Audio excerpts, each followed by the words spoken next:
जो कुरान है उस सत्र का ज्ञान वो सही है, लेकिन उसमें ना पवित्र गीता में, ना पवित्र वेदों में, ना पवित्र कुरान शरीफ में, ना पवित्र बाइबल में उस पूर्ण परमात्मा की पूर्ण जानकारी नहीं है। उसके लिए ऑप्शन छोड़ रखा है।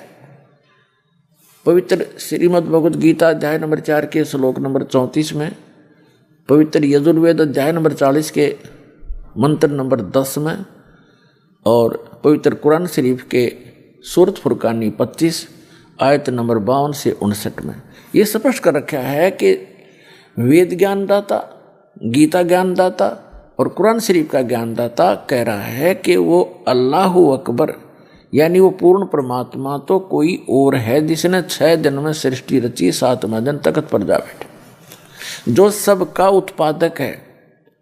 उसके विषय में कोई तत्वदर्शी संत से पूछो तो वो ज्ञान जो तत्वदर्शी संत बतावेगा वो ना कुरान में है, ना वेद में है, ना गीता में, ना पवित्र बाइबल में।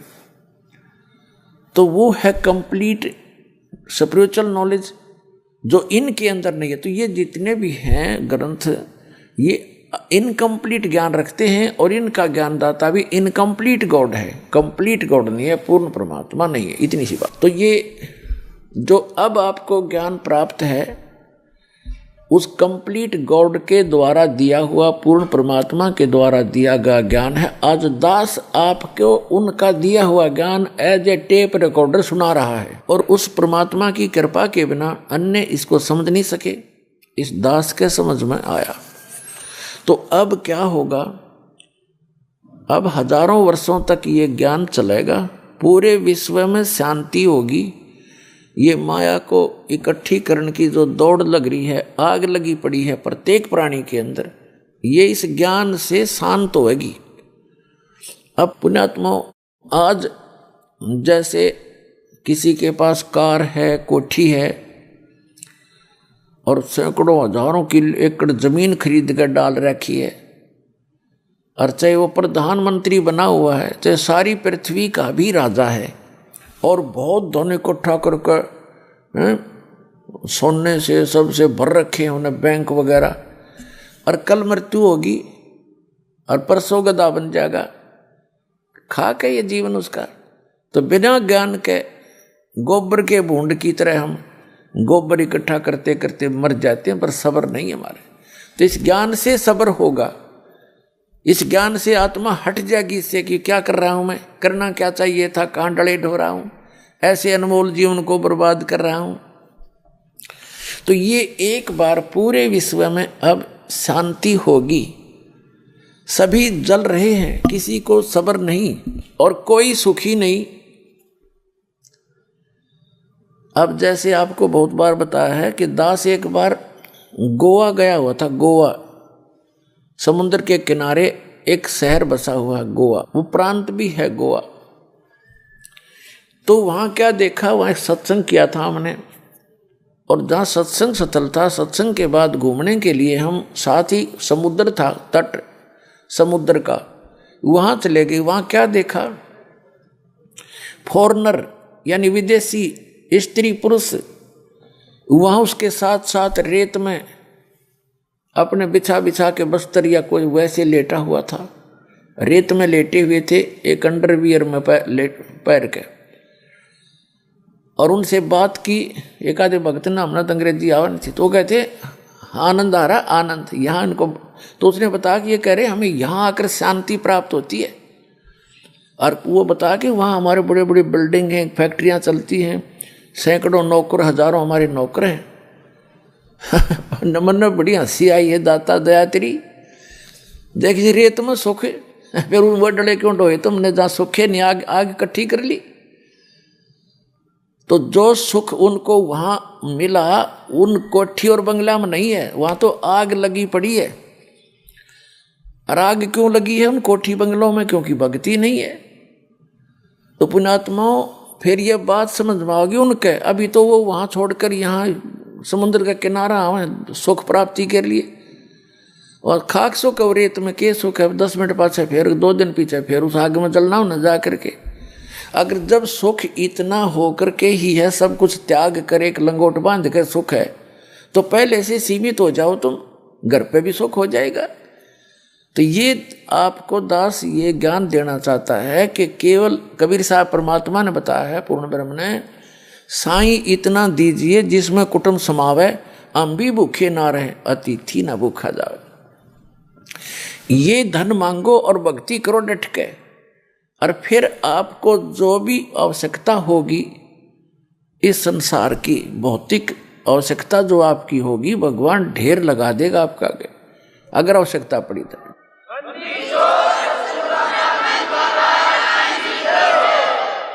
अब जो दास कंसेप्ट क्लियर करना चाहता है कि द्रौपदी का चीर बढ़ा, उसको समझाने के लिए आपको ये भूमिका बना रहा है दास। तो क्या होगा कि अब हजारों वर्षों तक ये सत भक्ति, ये यथार्थ भक्ति मंत्र आप जाप करया करोगे, आप चले जाओगे फिर सतलोक में। जो लास्ट के व्यक्ति होंगे, क्योंकि प्रत्येक यहाँ काल की व्यवस्था है, समय आने पर उसमें बुराई घर करना शुरू कर देती है। 1000 वर्ष तक तो ये प्योर चलेगा और अरबों खरबों की संख्या में भक्त मुक्त होंगे, सब सतलोक चले जाएंगे।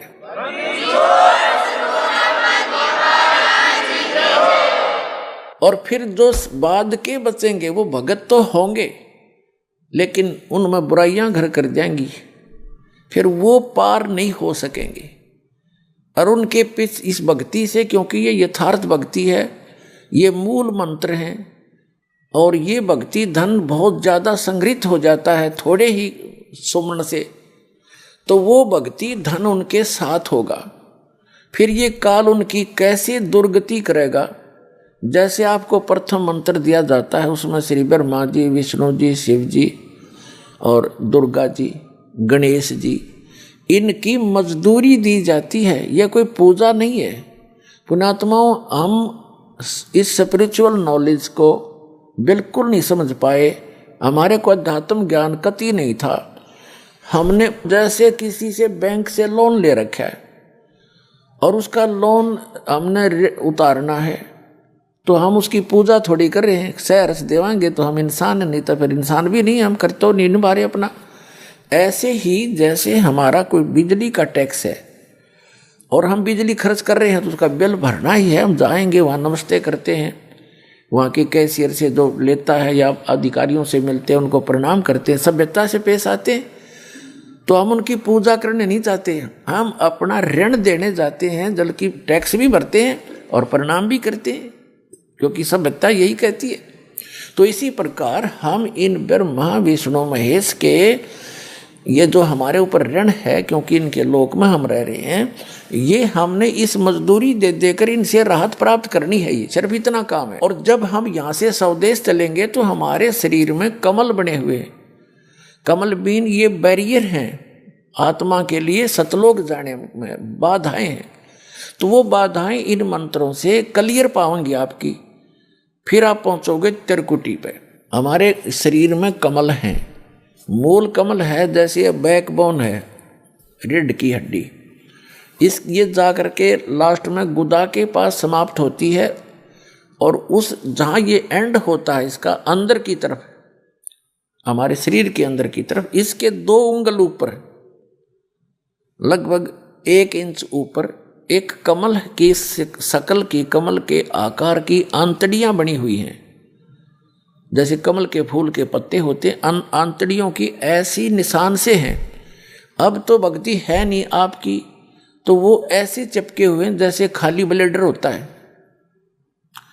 और जब भक्ति शुरू होगी तो उनके अंदर ये मंत्र से हवासी भरी जाएगी और वो अंदर की नसें तन जाएंगी। जैसे गाय भैंस का सतन पहुँचने से पहले, यानी उसमें जब दूध प्रवेश नहीं होता तब से पहले वो लटकते रहते हैं, और जब बछड़ा और बच्चा छोड़ा जाता है उसको चूसने की चेष्टा करता है, वो तन जाते हैं ऐसे, तो उनमें दूध आ जाता है, उसी से तनते हैं। तो ऐसे ही वो कमल के आकार की जो छोटी छोटी सी आंतड़ियाँ हैं, इस भक्ति के मंत्र से वो तन जाती है, और अब वो ऐसे लटक रही हैं। अब वो जब खिल जाएंगी, ऐसे खुल जाएंगी तो अंदर से एक चमक निकलेगी, बिल्कुल सर्च लाइट जैसी, बिल्कुल बारीक सी, और तब वो समझो खिल गई। तो अब हम फिर हमारा वो क्लियर हो गया, ये समझ लो वो बैरिगेट क्लियर हो गया। हमने किसी कमल में प्रवेश नहीं करना है, क्योंकि ये तो एक रास्ते में आपके मार्ग में ये काल की दुकान है। इनमें जैसे बालक है, माँ बाप ने भेजा जा बेटा खेत में रोटी देकर आ, रास्ते में कोई मेला है, वो कहीं मदारी रीछ न चाह रहा है, कोई गाने गा रहा है, कोई चाट बेच रहा है, कोई खिलौने बेच है, तो वो बच्चा यदि उन खेलों को देखने लग गया तो वो वही खड़ा रह जाएगा और उस काम से वो नहीं पहुंच पाएगा। तो घर वाले गढ़ेंगे उसने, तो भेजा था कहाँ, वहाँ भूखा मरा, तू यहाँ बकवाद कर रहा। तो इस प्रकार हमने मार्ग में चलते समय उनको नहीं देखना है, अपना जो कर्तव्य है उनका टैक्स क्लियर पाओगे आपका। परमात्मा साथ रहेंगे इस दास के रूप में। जब आप यहाँ से चलोगे आपका अकाउंट कराता चलेगा।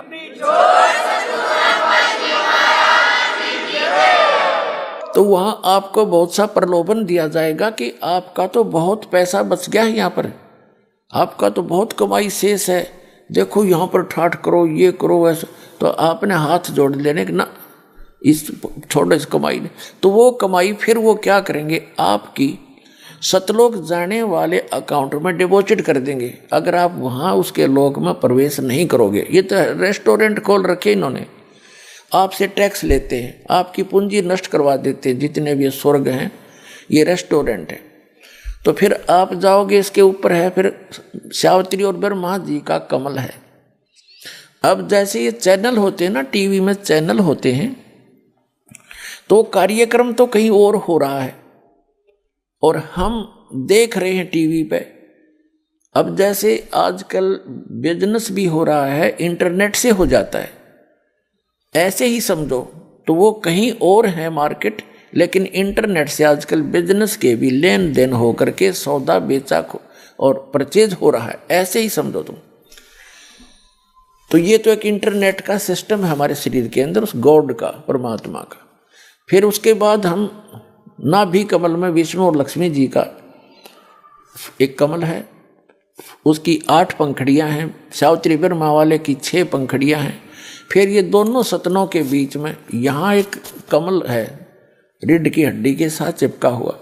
ये शंकर भगवान जी का, पार्वती जी का ये यहाँ बैरियर है, इनका कमल है, इनका भी आपको मंत्र दिया जाता है। उसके बाद ये कंठ कमल है, ये कंठ है, इसके बैक में ये रीढ़ की हड्डी यहाँ थोड़ा सा बैंड होती है इससे पहले, तो यहाँ ये थोड़ी सी चौड़ी ज़्यादा है। तो यहाँ पर वो दुर्गा जी का स्टेशन है, बैरिगेटर है, बैरियर समझो इसको। उसकी 16 पंखड़ियां हैं और शंकर भगवान वाले कमल की 12 पंखड़ियां। इसके बाद फिर आगे जाएंगे, त्रिकुटी पर पहुंच जाएंगे।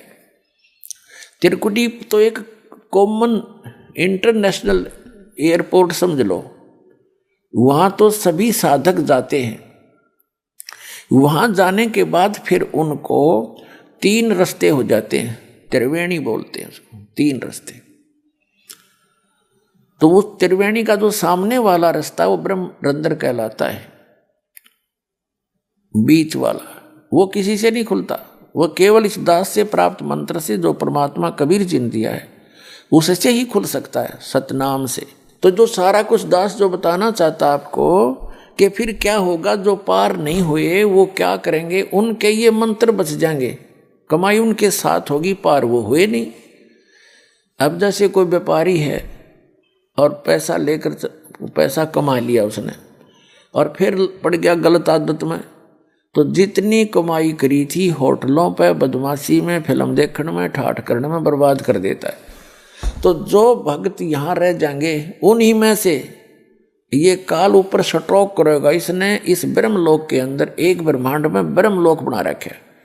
ब्रह्मलोक में एक इंद्र, महाइंद्र का लोक है, महाइंद्र, उसको महास्वर्ग बोलते हैं। उससे आगे है फिर नकली सतलोक, नकली अलखलोक, नकली अगमलोक और आगे डुप्लीकेट अकय लोक, अनामी लोक बना रखे। तो इन पुण्यात्माओं को जिन्होंने सतनाम का जाप कर प्राप्त है और वो पार नहीं हुए, और सार नाम भी प्राप्त है, वो पार नहीं हुए, क्योंकि पार तो कोई गलती कर दी उसमें भी रह जाओगे तुम, वैसे तीनों नाम प्राप्त हो गए। तो उनको फिर जो सार नाम प्राप्त है उनको अकय लोक में, उसमें अगम लोक में रखता है, अगम लोक में। और जो दूसरा सतनाम तक प्राप्त हैं वो अलख लोक और उस सतलोक में उनकी कमाई के आधार से रखता है, या नकली सतलोक अलख लोक में। और फिर वहाँ से भी उनके फिर पुण्य बच जाते हैं, उनको फिर ये क्या करता है, उन्हीं आत्माओं में से, जैसे ब्रह्मा जी की मृत्यु होगी, जब इसके 100 वर्ष पूरे हो जाएंगे तो दूसरा ब्रह्मा उत्पन्न करके दुर्गा के संयोग से अपने पुत्र रूप में ये उस स्थान पर उसको कोमा में रखता है, उस रजोगुण प्रधान क्षेत्र में। जिन्होंने इस दास के सत्संग बहुत सुन रखे हैं वो आसानी से समझ सकते हैं। आज डिटेल नहीं बताऊंगा, आज दास दूसरे जो उद्देश्य सत्संग का वो अन्य है, उसकी भूमिका बना रहा हूं। तब आपके समझ में आवेगा। नहीं तो आज तक आपने उआबाई सुन रखी है, तत्व ज्ञान किसी से बताया नहीं। सब जो है ना एंड बैंड मार करते, हमारा अंतःकरण खराब कर डाला, हमें विद्वान बना दिया नकली। अब परमात्मा का सच्चा ज्ञान आता है तो 36 मन में पता नहीं कितने ऑब्जेक्शन खड़े हो जाते हैं, ऐसा नहीं वैसा नहीं। और पहले जो आप बकवाद सुन रहे थे उसमें क्या, वो कहाँ से आधार था आपका, वो सारा सच्चा मान रखा आपने। और ये प्रमाण के साथ दिखाता है दास, एक पॉइंट को कंसिडर क्लियर करने के लिए 6 प्रमाण दिखाता हूँ, और फिर भी मन बकवाद करता है। तो मन तो ये काल है, इसकी नहीं सुनना, अब परमात्मा की बात पर अमल करना, आपका कल्याण होगा।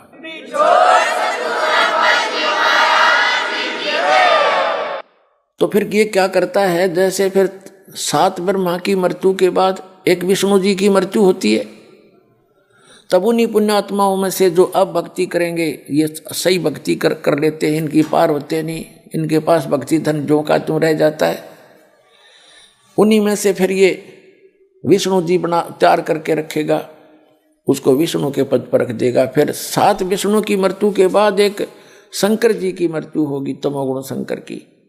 तो तब तक ये एक और अन्य उन्हीं पुण्यात्माओं में से अपना पुत्र रूप में शंकर तैयार करके रख लेता है। और उन पुण्यात्मा जो वर्तमान में ब्रह्मा विष्णु महेश बने हैं, ये आगे 84 लाख योनियों में चले जाएंगे। उसके बाद फिर ये कहाएंगे स्वर्ग में आएंगे, ये पुण्यात्मा ब्रह्मा विष्णु महेश स्वर्ग में इनके रहे खये जो पुण्य है वहाँ समाप्त करेंगे। उसके बाद पृथ्वी पर आकर ये राजा बनेंगे। ऐसे थोड़ा जल्दी से खत्म होता है, इतना धन इकट्ठा हो रहा है आपका। राजा बनकर फिर ये नरी को वध करेंगे, कहीं शिकार खेल लेंगे, एक दूसरे के राज को हड़प करने के लिए लाखों लोगों को मरवा डालेंगे, मार डालेंगे, और घूटी सूटी लाओगे और नरी बकवाद करेंगे। यानी इनके पुण्य समाप्त होंगे, पाप की वृद्धि शुरू हो जाएगी, और अगले जन्म में ये गधे बना दिए जाएंगे। तो ये पूरा प्रोसेस है इस काल भगवान का। परमात्मा ने दास को अकल दी, बुद्धि दी, और अब आपको चाहता हूं कि मास्टर बना दूं, आप मार ना खाओ, किसी की बहकाई में नहीं आओगे, ऐसा तैयार कर दूंगा यदि विश्वास रखोगे तो फिर क्या होता है, उन्हीं पुण्यात्माओं में से कोई जैसे द्रौपदी बनती है, कोई किसी सत्र पर आती है, कोई कुंती बनती है, अच्छी आत्माएं होती हैं ये। तो ऐसे अब दास जिस स्थान पर आपको लाना चाह रहा था अब पहुंचे हैं। जैसे ये परमात्मा इतना दयालु है, कहते हैं जो जन मेरी शरण है ताका हूँ मैं दासे, गेल गेल लाग्या फिरूं जब तक धरती आकाशे। एक बार भी कोई पुण्यात्मा मेरी शरण में आ गया, मेरा बच्चा बेटा या बेटी, कहता उसको मैं फिर छोड़ दूँ नहीं, उसके साथ रहूँगा, उसके पीछे पीछे फिरता रहता हूँ जब लग धरती आकाश, यानी जब तक ये कयामत आवेगी या प्रलय होएगी जिसमें पृथ्वी का भी नाश हो जाएगा, तब तक मैं उसके साथ रहूँगा और उसको चाहूँगा, कोशिश करूँगा कि निकल जा जल्दी सी। हम कहाँ गलती खाते रहे सतयुग त्रेता द्वापर में, भक्ति सभी करती है आत्मा। ये तो अभी नास्तिकता पनपगी, जैसे पूरा चीन नास्तिक हो गया, रूस नास्तिक हो गया, और अब भारत का नंबर था।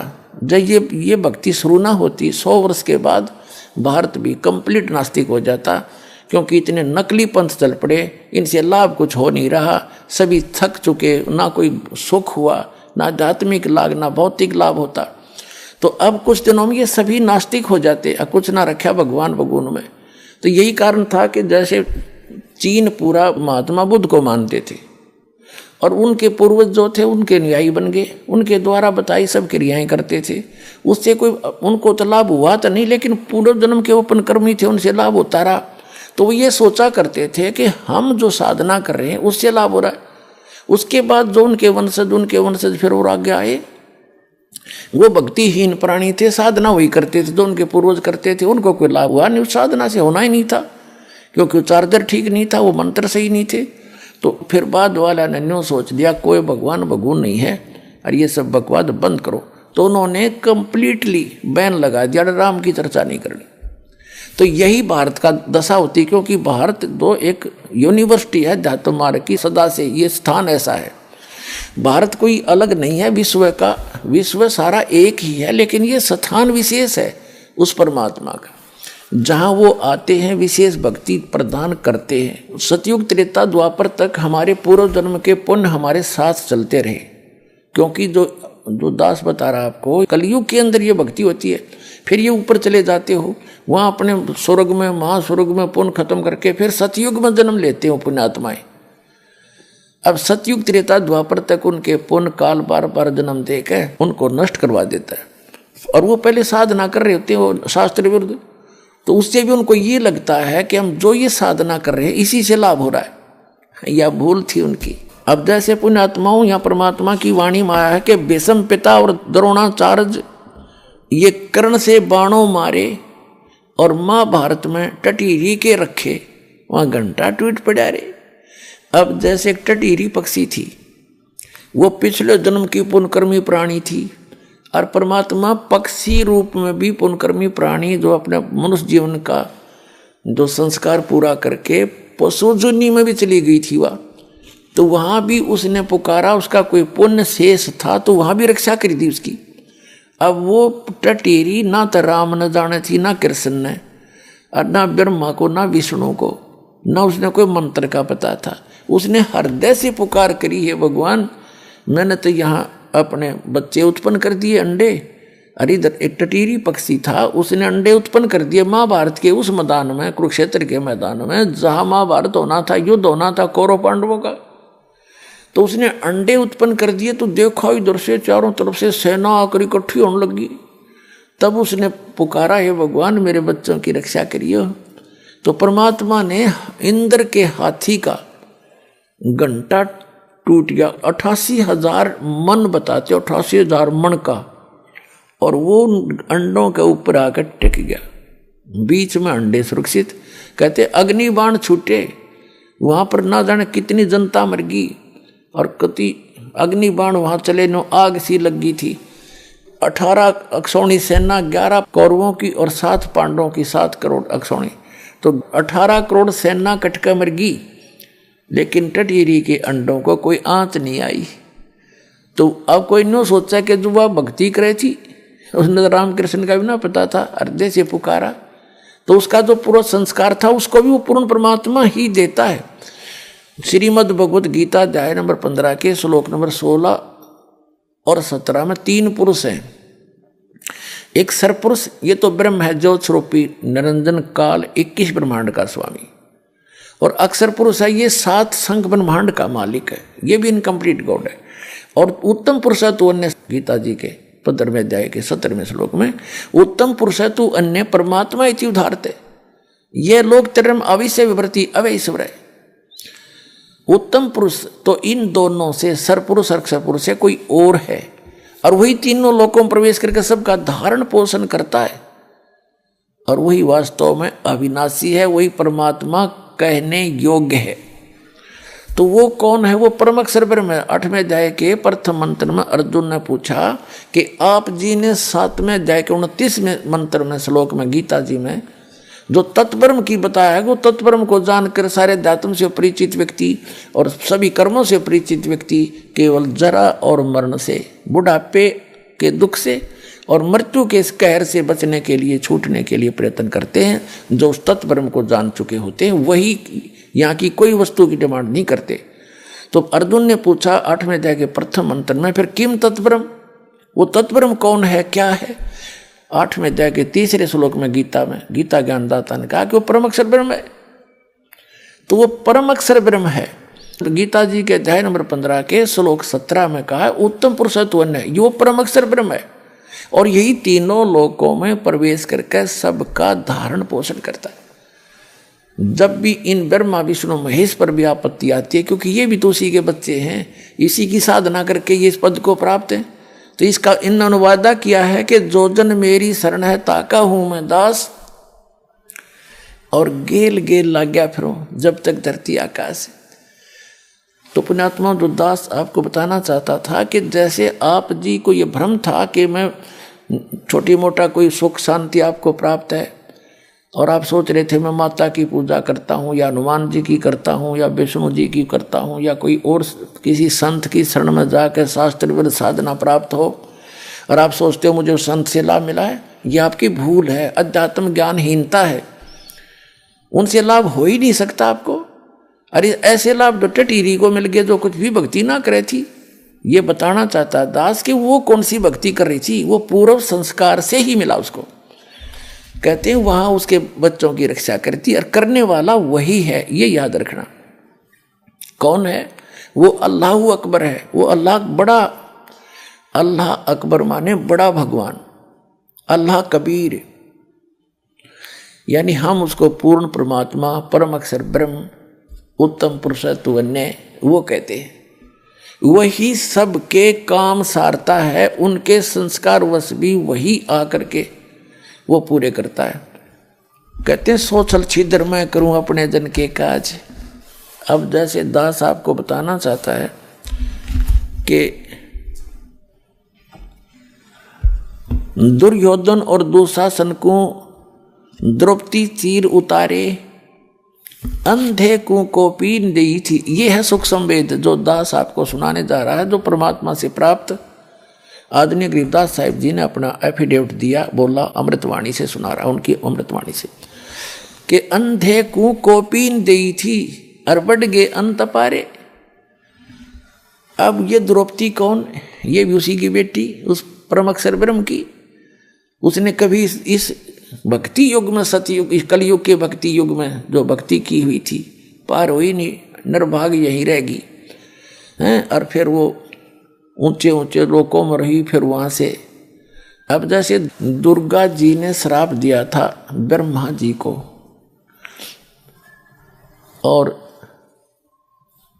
गायत्री और पोपवती को, उन्होंने झूठ बोली थी, तो उसके बाद इस काल ने भी इसको श्राप दिया था कि तू द्रौपदी के रूप में जागी और तेरे 5 पति होंगे। जैसे ब्रह्मा जी को तो श्राप दे दिया था दुर्गा ने कि तेरी पूजा जग में नहीं होगी और तेरे जितने भी अनुयायी होंगे उनको अध्यात्म ज्ञान तो होगा नहीं, लोग उनको ब्राह्मण पंडित समझा करेंगे और वो लोग दुनिया को ठग ठग खावेंगे, अपना क्रम बिगाड़ेंगे और तेरे जैसे झूठे होंगे। ब्रह्मा जी ने एक झूठ बोल दी थी कि मुझे भगवान मिल गया। उसकी गवाही दे दी थी गायत्री और पोपवती, 2 लड़कियों ने। तो गायत्री को श्राप दिया था कि तू गाय के रूप में जन्म लेगी और तेरे कई सांडपति होंगे, कई बैलपति होंगे। पोपवती को दिया था श्राप के तू एक गंदी स्थान पर उत्पन्न होने वाली जड़ी बूटी बनेगी। तो फिर उसने श्राप दिया ब्रह्म ने, काल ने, कि तूने इनको श्राप दिया है तो अब मैं तुझे श्राप दूंगा। तू कौन होती है मेरे इस विधान में भंग डालने वाली? तो दुर्गा जी को श्राप दिया था कि तू द्रौपदी रूप में जाएगी और तेरे 5 पति होंगे। तो ये पूर्व निर्धारित, यानी पावेगा अपना किया रे, भोगेगा अपना किया रे, तो तब तक ये अपना कर्म ही पूर्व जन्म का भोग रहे होते हैं। अब पुण्यात्मा परमात्मा जो है, जैसे द्रौपदी जो है दुर्गा के लोक से आई हुई उसकी निज आत्मा है। जैसे किसी की बेटी दुखी होती है, विवाह कर दिया पुत्री का और आगे पति निकम्मा मिल गया, शराब पी और कुटे उसने, घर से बाहर खड़ी कर दे, तो माता पिता उसको सुनकर स्वयं उससे भी ज़्यादा दुखी होते हैं। तो द्रौपदी के साथ जो कष्ट आ रहे थे, तो दुर्गा जी उतनी ही पीड़ित हो रही थी, उसको ये सजा ऐसे मिली थी। लेकिन जो आत्मा दुर्गा के लोक से द्रौपदी रूप में ऊपर हुई थी, हम सभी हैं तो उस पूर्ण परमात्मा के ही बच्चे, तो उसको मालूम था कि इसके जीवन में उस परमात्मा को पता है कि ये कष्ट आएंगे, और वो उनकी एक विशेष आत्माएं होती हैं पुण्यात्माओं। जैसे एक सम्मन नाम का मनियार था, उस समय परमात्मा आए हुए थे काशी में, एक सतगुरु का रोल कर रहे थे। अपने सतगुरु की इज्जत बचाने के लिए उसने अपने बच्चे की गर्दन भी काट दी थी। तो पुण्यात्माओं परमात्मा ने फिर उसको जीवित कर दिया उसके सामने, लेकिन उसका भाव देखा उसने, नूना था, छोरा मरो चाहे जीव लड़का, वो तो उद्देश्य नहीं था अपने गुरुदेव की मेहमानी में कोई फर्क ना आ जा। तो वो सारी जाने कहते नुकते ऊपर रीत जाएगा रे करोड़ कर्म जल जहाँ तुम्हारे। तो वो विशेष आत्माओं में होती है भगवान के दरबार में। ठीक है, जो जैसा कर रहे हो भक्ति वो तो लाभ देगा ही देगा, लेकिन वो विशेष आत्मा में होती है जो पार ना हो पाती फिर भी, तो उनमें से एक द्रौपदी थी ऐसी आत्माओं में से जो परमात्मा के नाम पर कभी उसने सैक्रिफाइस किया था। तो ऐसी आत्माओं को विशेष आत्माओं में गिना जाता है। तो उनको मालूम था मालिक को कि इसके ऊपर ऐसा पहाड़ टूटेगा, इसको नगन करेंगे, ऐसा ऐसा इसके प्रारब्ध में। उससे पहले ही उससे ऐसा पुण्य करवा दिया। एक अंधा महात्मा था, और वो क्योंकि परमात्मा आते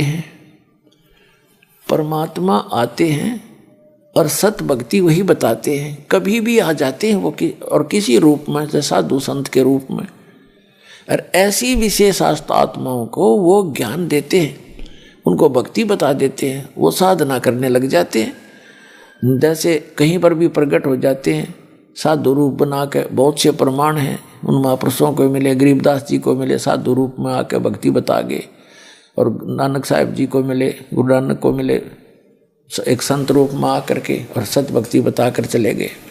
ऐसे ही वो परमात्मा आए और उनको उस अंधे महात्मा को, उस अंधे भगत को साधना बता दी, वो अपना भक्ति करने लग गया। अब पुण्यात्मा जैसे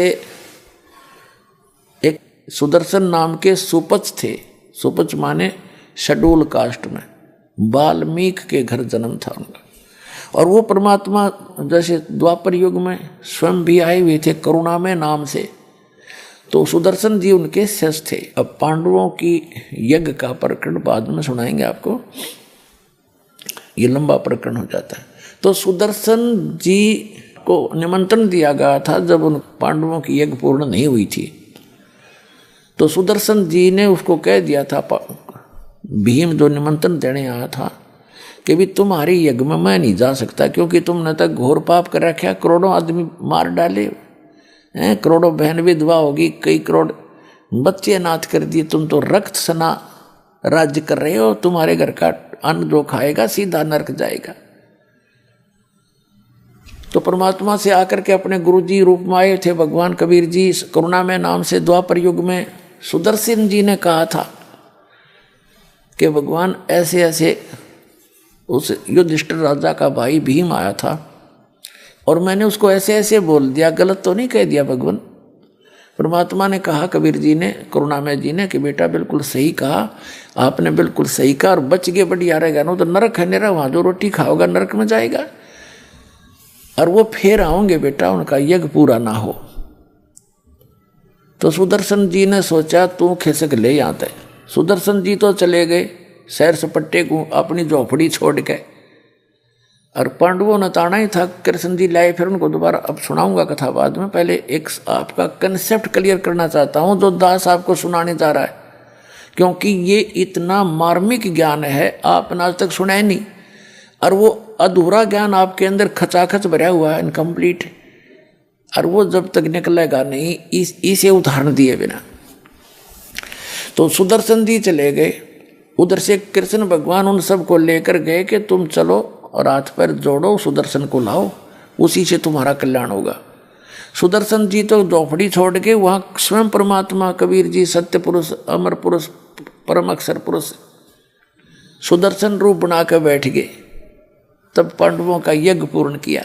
नाम सुदर्शन का, कहते करे करावे साइया मन में लहर उठा, दादू सरदर जीव की आप बगल हो जा।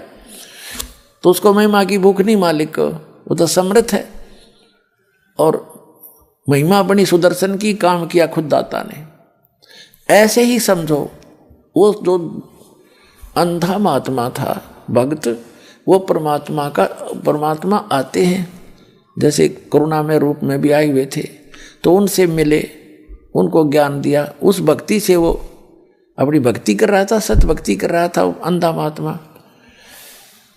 तो वो किसी कारणवश अंधा महात्मा तो कहीं और चला गया। उधर से परमात्मा को मालूम था कि द्रौपदी का विवाह होने वाला है और ये चली जाएगी, फिर यहाँ इसको मेल हो नहीं पाएगा, कोई आगे समस्या पैदा हो जाएगी। ये राजा लोग इसे खतरनाक होते हैं और फिर शायद व्यवस्था ना बने इस बेटी को कोई भक्ति भाव की।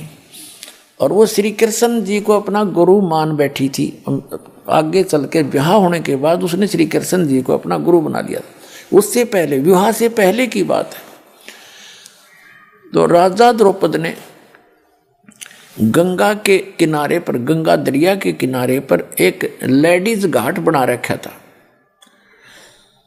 और वहाँ उस द्रौपदी हजारों सहेलियों के साथ, सैकड़ों सहेलियों के साथ प्रतिदिन मुंह अंधेरे वक़्त से उठकर स्नान करने जाया करते थे। उस क्षेत्र में जेंट्स का जाना अलाउड नहीं था। अब वहाँ वो महात्मा, अंधे महात्मा का रूप बनाकर स्वयं परमेश्वर वहाँ चले गए। एक लंगोट था, तन पर बांध रखा था। वो महात्मा ऐसे ही बांधा करता था और वहाँ आसपास वो वेल नोन था, सभी जानते थे कि त्यागी बैरागी महात्मा है। और लेकिन वो जंगल में अधिक रहता है, जल्दी मनुष्यों के रूबरू बहुत कम होता है। तो वो उस महात्मा का रूप बना के परमात्मा, और उनके गंगा का पर जो घाट बना हुआ था बहनों का नहाने का, उससे डाउन स्ट्रीम में जिधर जल जा रहा था बहता हुआ दरिया का, उससे लगभग 200-300 फुट पर वो स्नान करने लगा दरिया में बढ़कर घाट से बाहर। उनका लंगोट टूट गया। उनका लंगोट जो एक बांध रखा था, कोपीन बोलते, एक लंगोट ही बांधते पर्दे पर, उसको कोपीन कहते हैं। ओनली 6-7 इंच चौड़ी वो एक पट्टी सी होती है। और कमर के ऊपर जैसे बेल्ट बांधते हैं ऐसे एक धागा बांध लेते हैं, वो डोर के उसको आगे पीछे लपेट लेते हैं, दैट्स ऑल। तो वो संत, वो लीला देखो, दास अब उसको अंधा महात्मा ही कहेगा क्योंकि मालिक उसका रोल, जैसे हम सुदर्शन को ही महिमा देते हैं तो अब भी उस अंधे महात्मा के ही रोल में मालिक रोल कर रहे थे, ऐसा ही बताएंगे। तो अंधा महात्मा स्नान कर रहा था और उसकी लंगोट टूट गया। पहले तो किनारे पर थोड़ा सा खड़ा था, नहा रहा था, फिर उसने देखा लड़कियां आ रही थी, सुबह का समय था, और लड़कियां चलती हैं तो बोलती बतलाती, कोई कोई चर्चा करती हैं, सैकड़ों की संख्या में, तो दूर तक आवाज़ जा रही थी।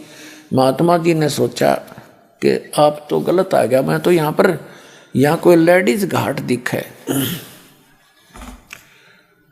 ऐसी लीला करते हुए वो अंधा महात्मा गहरे पानी में चला गया कि मैं एक लंगोट में हूँ और बच्चे आगे हैं, लेडीज हैं, और मुझे शर्म आवेगी बच्चों के सामने।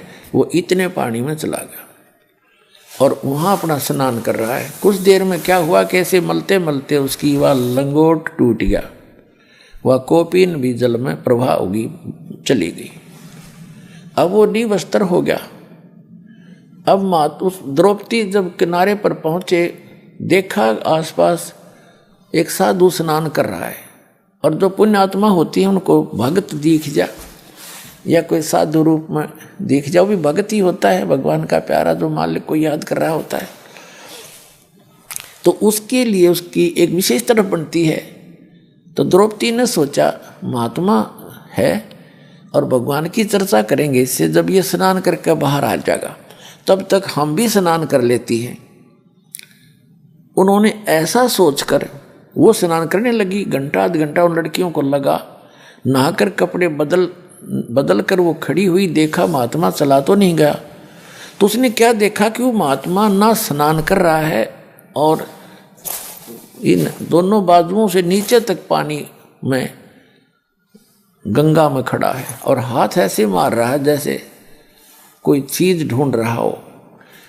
तो द्रौपदी को गॉड गिवन कुछ कॉमन सेंस अच्छी थी। वह समझ गई कि महात्मा का बाहर तो कोई वस्त्र दिखाई देता नहीं और हो ना हो इनका कौपीन बह गई हो। फिर कुछ दिव्य दृष्टि थी द्रौपदी के पास। उसने देखा कि सचमुच महात्मा तो नंगे हैं और ये बाहर आएंगे भी नहीं। और चलो हम ना बात करेंगी तो सारा दिन इसमें रहेगा, रात्रि में निकलेगा यो, इतना इज्जत वाला व्यक्ति है। तो लड़की ने सोचा महात्मा दुखी होगा। तो उसी समय उसने अपनी साड़ी से, एक राजा की लड़की, विचार करना पुण्यात्माओं कितनी कीमती साड़ी पहन रही होगी। हम अपने बच्चों को, चाहे मजदूर हैं हम, अपने बच्चों को अच्छे अच्छे कपड़े पहनाते, अपनी औकात से भी अच्छे। तो राजा की लड़की की कितनी कीमती साड़ी होगी और उसके साथ कितनी नौकरानियां भी थी। अपना परमात्मा कहते हैं लोभ करे तो ऐसा करे। बैराग नाम है त्याग का 5-25वां। जैसे अब हम लोभ करते हैं, लालच करते हैं, बेईमाना करते हैं, माया जोड़न का दूसरों को धोखा देके, और फिर लोभ करे, बेईमाना करे कि मैं सेवा करूं, मैं दान घड़ा करूं, दूसरे से भी ज़्यादा सेवा करूं, वो बेईमान ना करे। जैसे द्रौपदी ये भी कह सकती थी अपनी बांदी को, नौकरानियों को, कि इनको कपड़ा डाल दे। वो साड़ी की साड़ी डाल देती। उसको मालूम था नौकरानियों को, एक साड़ी रानी के कहने से, राजा की लड़की के कहने से दूंगी तो मुझे 10 देगी जाते ही।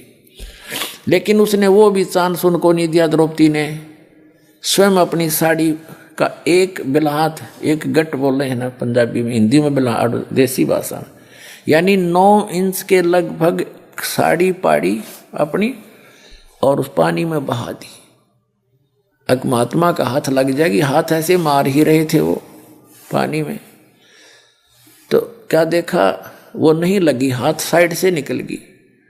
उसने फिर दूसरी टुकड़ा पाड़ा, फिर छोड़ दी, वो भी साइड से निकल गई। तीसरा 7, 8, यानी ये देखो दो टुकड़ों में कितनी 1.5 फुट साड़ी गई लगभग, और 7, 8 ऐसे फाड़ फाड़ के पानी में बहा दी। तो थोड़ी ही टुकड़ा बचा एक साड़ी में थे। तब उसने सोचा कि ये तो बात नहीं बनेगी। एक लंबी लकड़ी लाई उठा कर जंगल से, लंबी, और उसके कौपीन लपेट दी।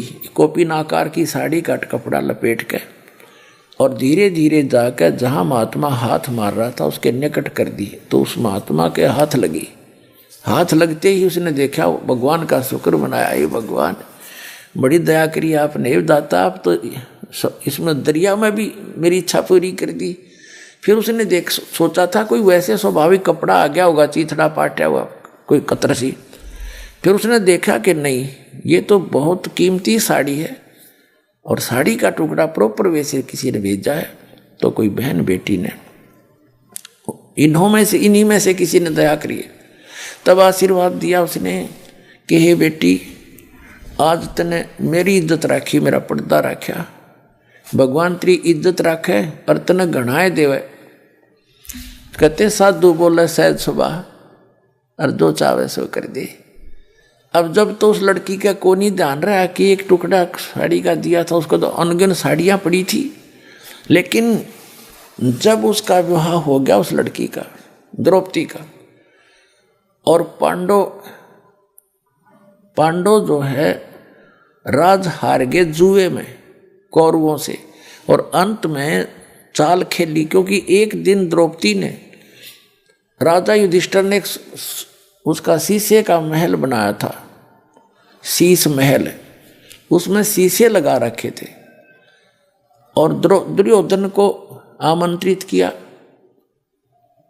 तो द्रौपदी आई थी पानी का घड़ा भर के अपना नीचे से ऊपर महल में, बाहर से वहीं से साथ में कुएं होते थे राजाओं के, और उधर से दुर्योधन आ रहा था।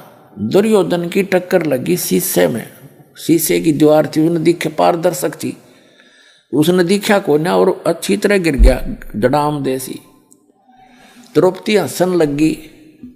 एक तो उसने मजाक किया था एक देवर समझ के, और कहा था कि अंधों की संतान अंधी ही होती है। और यहाँ परमात्मा ने निर्णय दिया है सुख संवेद में, उस कबीर भगवान ने कहते हैं साधु साधु सजन और सोना गोल्ड ये टूट जुड़ा 100 बार, और दुर्जन और पाका कलश एक धक दरार। कितना अनमोल उदाहरण दिया परमात्मा ने कि जो सजन व्यक्ति होते हैं उनकी कहा सुनी भी हो जाती है, लेकिन कुछ दिनों के बाद ऐसे हो जाते हैं जैसे कभी झगड़ा हुआ ही नहीं था, कोई मलाल नहीं रखते। संत और सजन, साधु भगत और सजन यानी जेंटलमैन, और सोना गोल्ड उसने कितना तो तोड़ के और फिर दोबारा किसा ही बना दे वैसा ही बन जाता है, उसमें निशान भी नहीं रहता, उसी तरह जुड़ जाता है। और नीच आत्मा नकमी आत्माएं एक के बात में इतना दूर हो जाती हैं, इतना जुल्म तोड़ देते हैं, इसने न्यू कर दूंगा, इसको मार डालूंगा, वो दुमस्तार देता है। वो कहते दुष्ट इंसान होते। और पक्का घड़ा एक के धक्के में दरार हो जाती है, दोबारा नहीं मिल सकता, चाहे 100 ट्राई कर लो। उसको मिलाओगे तो और तरह का हो जाएगा, उसका सिमट ला के थोड़ी बहुत की तो जोड़ जुगाड़ कर लेते हैं, तो वह चीज़ नहीं रहती इसमें, वो बकवास नारी दिखेगी। तो यहाँ कहते हैं दुर्जन संत सजन और सोना टूट जोड़े 100 बार, और दुर्जन निकम्मी आत्मा और पाका कलश एक के धक दरार। एक के धक्के मानो एक के बात में वो इतने दुष्ट बन जाते हैं। तो दुर्योधन उस दुर्जनों में से था। द्रौपदी ने सिंपल सी बात मजाक में कहा था, क्योंकि धृतराष्ट्र अंधा था, धृतराष्ट्र के पुत्र थे दुर्योधन, उसने मजाक में कह दिया कि अंधा अंधे होते हैं, अंधों की संतान अंधी ही होती है। इससे बात का दुख मान गया, अकांड दे टाइम इसकी बेइज्जती करूंगा और दिखाऊंगा इसको झटके। उस दृष्टिकोण से, उस अपनी दुष्टता के आधार से युधिष्ठिर से कहा कि तू द्रौपदी को दाव पर लगा दे, हो सकता तेरा सारा राज ही आ जाए। द्रौपदी देखो इन लोगों की, इनके इतिहास पढ़ा करते हम, ये महाभारत पढ़ने की चीज़ है। अपनी पत्नी को दाव पर लगा दिया, और हम इन तो शिक्षा ग्रहण करना चाहते हैं। युधिष्ठिर ने अपनी पत्नी यानी द्रौपदी को दाव पर लगा दिया, हार गया। अब वहीं भरी सभा में 500 पांडव बैठे हैं, और भीष्म पितामह द्रोणाचार्य और कर्ण, ये 3 ऐसे महापुरुष थे, इनके मुकाबले में वहाँ कोई इतना योद्धा नहीं था तीनों के। और भीष्म पितामह तो उनका जो दादा था, और द्रोणाचार्य उनके गुरु, और कर्ण भी योद्धा वहाँ बैठे। विदुर बैठा, दुर्योधन का चाचा, पांडवों का जो चाचा था, और 500 पांडव बैठे। एक बांदी ने जाकर बताया द्रौपदी को कि द्रौपदी आज तेरी इज्जत उतारेगा दुर्योधन, तुझे नग्न करेगा भरी सभा में, और तेरे को राजा युधिष्ठिर ने जुए में हरा दिया, तो वो हार गए, तेरे को दाव में लगा दिया था। तो द्रौपदी ने पूछा कि सभा में कौन कौन बैठे हैं, कि भीष्म पितामह, द्रोणाचार्य, कर्ण, चाचा विदुर, और साथ में तेरे 500 पति विराजमान हैं, और 101 वो भाई बैठे हैं, दुर्योधन और भी बैठे। तो द्रौपदी कहने लगी इतनी सभा में ऐसी गलती होती है, वहाँ इतने आदमी बैठे हों तो कैसे ऐसी बकवास कैसे कर देगा दुर्योधन, है नकम्मी, क्या बात करी। इतने में दुर्योधन ने भेजा दुशासन अपना भाई खिला पकड़ के उसको, द्रौपदी को ला पकड़ के जाके उसको द्रौपदी से कहा कि चल आज दिखाएंगे तेरे को हम अंधों की संतान अंधी हैं या आंखों वाली।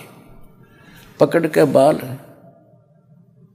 और घसीट के लाया द्रौपदी को, रोती चिल्लाती रही, वहां लाके खड़ा कर दिया। दुर्योधन ने कहा दुशासन हम तो अंधों की संतान हैं, अंधे हैं, हमें कुछ दिखाई देता नहीं, इसको निवस्त्र कर दे, इसकी साड़ी उतार दे।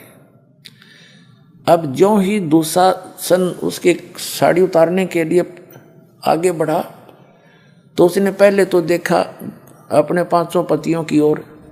उसने ये सोचा था कि ये देख लेंगे क्या, अब इनको धमका देंगे, लेकिन उन्होंने नीची गर्दन कर ली क्योंकि वो हार चुके थे, वो भी बंध गए थे वचन से। फिर उसने देखा भीष्म पितामह द्रोणाचार्य की ओर, उन्होंने भी कोई उत्तर नहीं दिया, नीची गर्दन कर ली, क्योंकि वो भी उस गंदे अन्न को खाकर, युधिष्ठिर के अन्न को खाकर उनकी आत्मा मलिन हो गई थी। तब उस समय जब वो साड़ी उतार रहा था और परमात्मा बढ़ा रहा था, उस समय क्या हुआ कि एक था वहां भगत बीज, विदुर खड़ा हुआ। विदुर ने खड़ा होकर कहा कि रे दुर्योधन, तुम किसकी इज्जत उतार रहे हो भले व्यक्ति, तुम चाचे ताऊ और तुम्हारी बहू, दुनिया तुम्हें थूकेगी, धिक्कारेगी तुम्हें, तुम क्या कर रहे हो, कुछ तो अकल ते काम ले ए भले पुरुष। कहते हैं सूक्ष्म वेद में आदरणीय गरीबदास साहिब जी ने बताया है कि विदुर कहे ये बंधु थारा और एक के कुल एक के परिवार।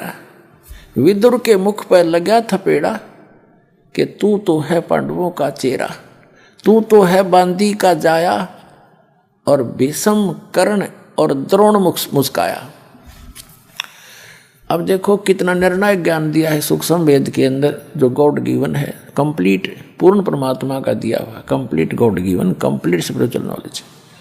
इसमें गरीबदास साहिब जी ने बताया है कि सूक्ष्म वेद में प्रमाण दिया है कि एक व्यक्ति था उस सभा में, उस पंचायत में, जो पंचायती होना चाहिए।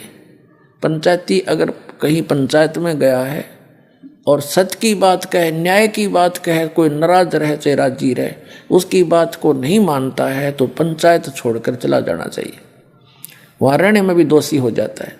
तो विदुर ने जब न्याय की बात की, एक था वहाँ पंचायती, उसने खड़ा होकर कहा, अरे विदुर कहे ये बंधु तुम्हारा भाई बंध है और एक के कुल तुम्हारा एक ही परिवार है। विदुर के मुख पर लगा थपेड़ा, दुशासन ने थप्पड़ मारा अपने चाचा के, और तू तो है इन पांडवों का चमचा, तू तो इनका इनने की तरफ बोलता हमेशा ही। कहते हैं तू तो है बांदी का जाया, क्योंकि विदुर की उत्पत्ति एक बांदी से हुई थी। तो उस बात पर जब दुशासन ने ये कहा कि तू तो है बांदी का जाया, भीष्म द्रोण और कर्ण मुस्काया। वो तीनों योद्धा भीष्म पितामह द्रोणाचार्य और कर्ण कहते हैं दांतरे काटे, दांतरे हंसे, जबकि उनको खड़ा होकर कहना चाहिए था निकम्मे, खबरदार जब तेने तेरा अपने चाचा का हाथ लगा दिया, तेरे जैसा दुष्ट नहीं, निकम्मी आत्मा, और सभा छोड़ देनी चाहिए थी। कहते वो हंसे इस बात पर, जब उन्होंने न्यों कहा तू तो बंदी से उत्पन्न है ना, तेरी तो ऐसी ही गुलामों वाली ही व्यक्ति है और तो इनका चमचा है। इस बात पर वह तीनों हंसे, जबकि गुरु पद पर बैठा व्यक्ति हंस रहा इस बात पर। धिक्कार। अरे इन इतिहासों को पढ़ा करते हमारी श्याम वर्मा कल्याण चाहते थे और समाज सुधार चाहते थे। तो कहते हैं जब द्रौपदी ने देखा, विदुर चला गया उठ के, अब द्रौपदी ने देखा ये तीनों हंस रहे इस बात पर।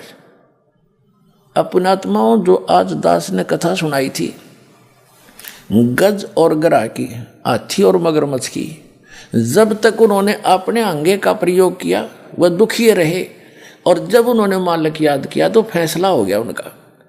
तो हम जब तक अपनी बकवादों में अपना हंगा प्रयोग करेंगे मालिक दूर रहे से, और जब हम उस मालिक को याद करेंगे, यहाँ संसारिक साथी तरह कोई आपका कोई साथ नहीं देगा। आप देख लेना, हमने तो खूब आजमा रखा है।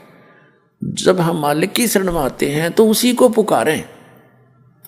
जब द्रौपदी ने जब सारे उसके देख लिया कि कोई भी संसारिक सहयोग तुझे नहीं मिल रहा है, तब मालिक याद आया। अब देखो आपत्ति में सब पुकारे हैं, सब ने पहले माँ बाप ने याद करें, फिर हे भगवान बचाइए, लेकिन उनकी पुकार नहीं सुनी जाती क्योंकि उनके पूर्व जन्म का कोई संस्कार नहीं होता। अब वो एक बिलहात 1 इंच का दिया हुआ कोपीन का कपड़ा सुपात्र को कुपात्र को दिया हुआ दान विफल होता है, तो सुपात्र को दिया हुआ वो नेसेसिटी थी उसकी। जैसे मेरे साधु आंड हैं और कपड़े मांगते हैं और सामने बेच कर दारू पी लें, ऐसे दुष्टों को दिया हुआ तो यूजलेस है वो। तो ऐसे स्थान पर दिया हुआ पैसा उसको टुकड़ा अब कहाँ काम आया। जैसे द्रौपदी ने वहाँ से पुकारा, उसकी आत्मा की पुकार गई ऊपर धर्मराज के दरबार में। ऑटोमेटिक सिस्टम है यहाँ का। अब तो आपको और आसानी तो समझ में आ जाएगा, इंटरनेट वगैरह लग गए, समझदार मालिक ने पहले याद आया न्योय करी है कि अध्यात्मक मार्ग तो इससे और एफिशिएंट है और बहुत ज़्यादा सुपीरियर है इससे। तो यहाँ से पुकार गई ऊपर, एकदम वहाँ घंटी बजती है ज़बरदस्त। जब जिसी पर आपत्ति आती है, धर्मराज ऑटोमेटिकली उस आत्मा का अकाउंट खुल जाता है और धर्मराज उस पर ध्यान जाता है कि इस लड़की पर ये आपत्ति आई इस आत्मा पर, तो वो ये देखता है इसका कोई ऐसा संस्कार है जिससे मैं इसकी मदद करवा सकता हूँ। तो उसने क्या देखा कि ये एक अंधे महात्मा को कपड़ा दिया लड़की ने, और उसका फिर बेनिफिट देखा उसी में कंप्यूटर में, उसमें देखा इसमें तो कितना ही दिया जा सकता है। तो वहां से रिफ्लेक्ट होकर वो उसकी पुकार कहाँ आती है। जैसे श्री कृष्ण रूप में उनके गुरुजी थे द्रौपदी के, श्री कृष्ण जी। श्री कृष्ण जी तो द्वारका में अपनी पत्नी रुक्मणी के साथ वहाँ शतरंज खेल रहे हैं, और वहाँ से वो रिफ्लेक्टेड आई पुकार शक्ति। श्री कृष्ण जी पासे डालना चाहा, जैसे शतरंज खेलते हैं ना, पासे होते हैं इनके, और उसमें बोलते हैं पासे डाल के कोई पौ 12, कोई कच्चे 11, पक्के 12, पक्के 18 ऐसे। तो जो ही श्री कृष्ण जी ने पासे डाले, एकदम हाथ उसका ऐसे होगा आशीर्वाद की तरह,